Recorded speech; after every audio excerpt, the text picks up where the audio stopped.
Baik, terima kasih. Assalamualaikum warahmatullahi wabarakatuh.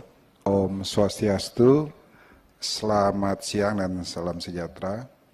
Yang kami hormati pimpinan Komisi 2 dan anggota Komisi 2, kemudian mitra kerja di Komisi 2, mohon maaf saya baru ini ditugaskan di Komisi 2. Terkejut juga, ternyata mitra Komisi 2 ini cukup besar. Tapi anggarannya rata-rata mitranya itu kecil-kecil semua. Sehingga susah juga kalau mengoreksi, sudah kecil dikoreksi lagi, kan begitu.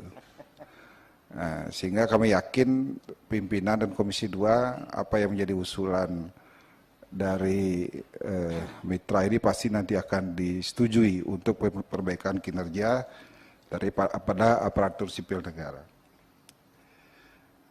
Kemudian yang pertama ini adalah kepada Menpan RI, ya saya kenal baik sebenarnya beliau, karena saya berbatasan dengan Bali, sering komunikasi, rapat kerja dengan beliau waktu menjadi bupati cukup berhasil.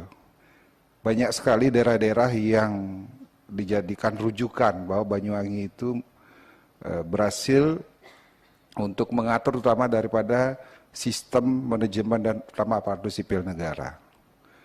Tapi itu tingkat Banyuwangi saja. Nah sekarang ngurus secara nasional ini adalah PR baru yang cukup berat. Karena masih banyak masalah-masalah aparatur sipil negara yang harus diselesaikan.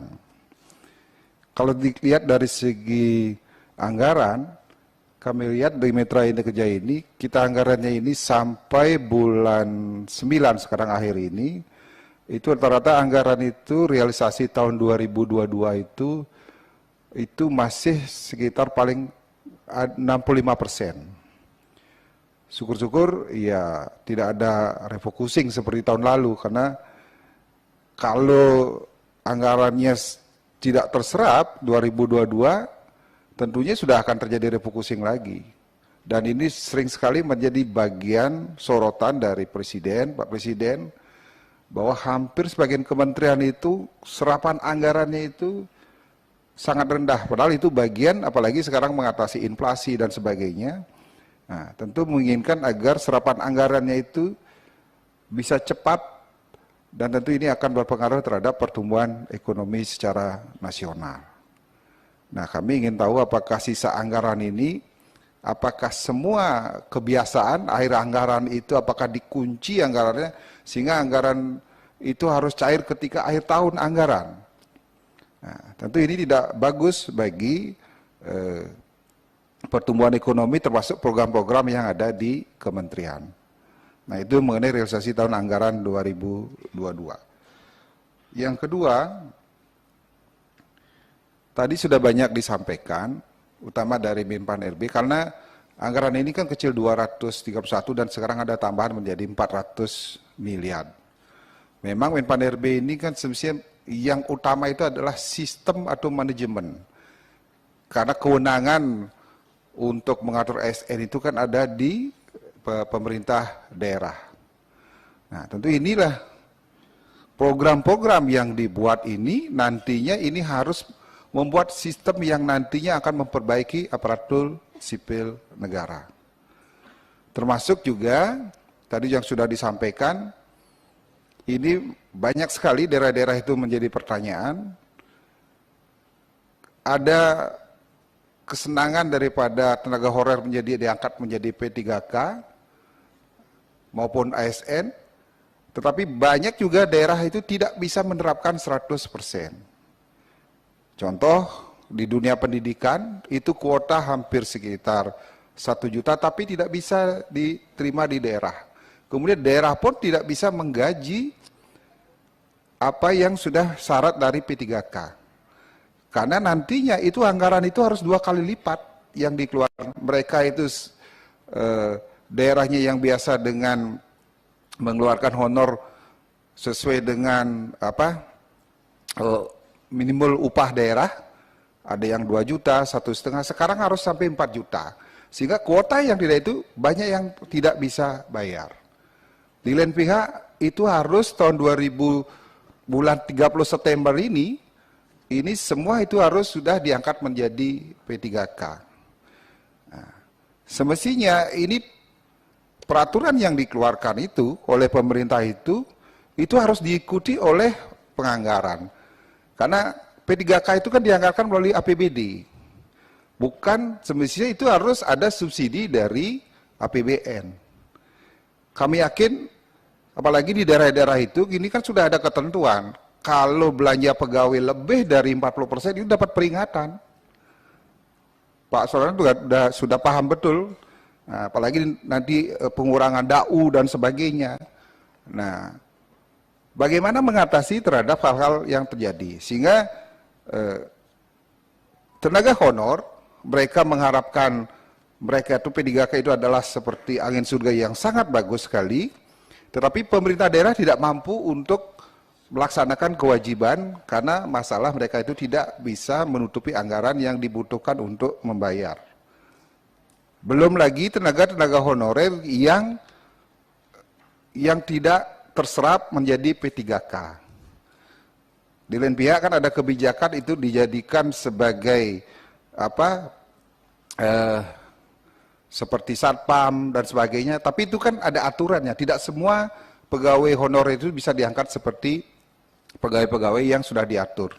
Nah, tentu ini harus sekali lagi ini suara-suara di daerah semua di seluruh Indonesia ini harus sudah memikirkan bahwa anggaran untuk pangkat 3K itu harus dianggarkan melalui dana APBN dalam bentuk DAU ataupun dalam bentuk yang lainnya.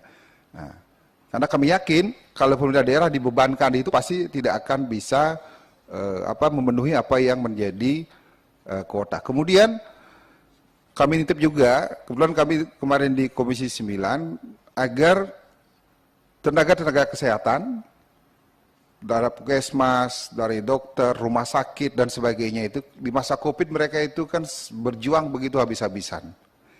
Tentu harus disamakan seperti di dunia pendidikan yang sudah dikasih kuota tapi ini masih dalam proses pendataan. Sehingga kami yakin karena mereka membangun negara ini kan bukan hanya dari sektor pendidikan, ini kan semua.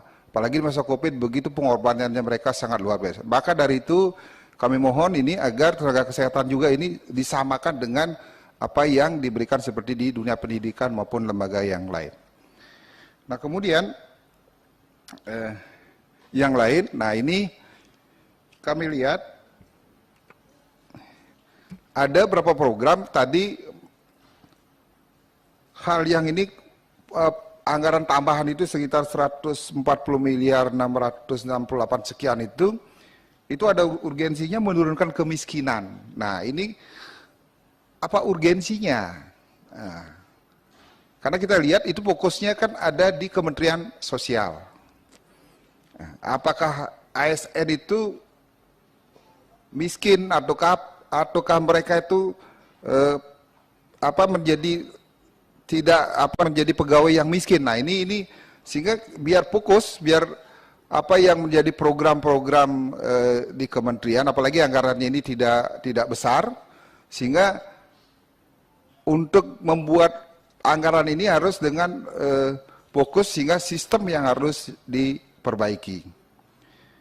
Nah itu hal-hal yang mungkin yang saya sampaikan, sehingga kami yakin dengan pengalamannya sebagai bupati yang berhasil, kami yakin nanti mudah-mudahan nanti terhadap aparatur sipil negara ini bisa diperbaiki. Kemudian kepada lembaga yang lain atau kementerian yang lain, saya kira tentu harus mulai melakukan koordinasi, komunikasi. Karena sistem perbaikan ini jangan sampai semua kementerian itu memprogramkan. Seperti pemutakhiran data, kemudian hal-hal yang menyangkut perbaikan sistem, karena ini kan saya berkaitan, apalagi ini satu mitra, sehingga tidak menganggarkan semua kementerian, dan ini kan bagian daripada reformasi birokrasi dan juga untuk perbaikan daripada sistem anggaran tersebut, sehingga tidak semua kementerian menganggarkan program-program yang sama. Saya kira itu saja pimpinan, terima kasih. Terima kasih Bapak Ketut Karyase Adniana. Berikut kami silakan Pak Endro Suswantoro. dari fraksi PDIP, tadi Pak Ketut juga dari PDIP.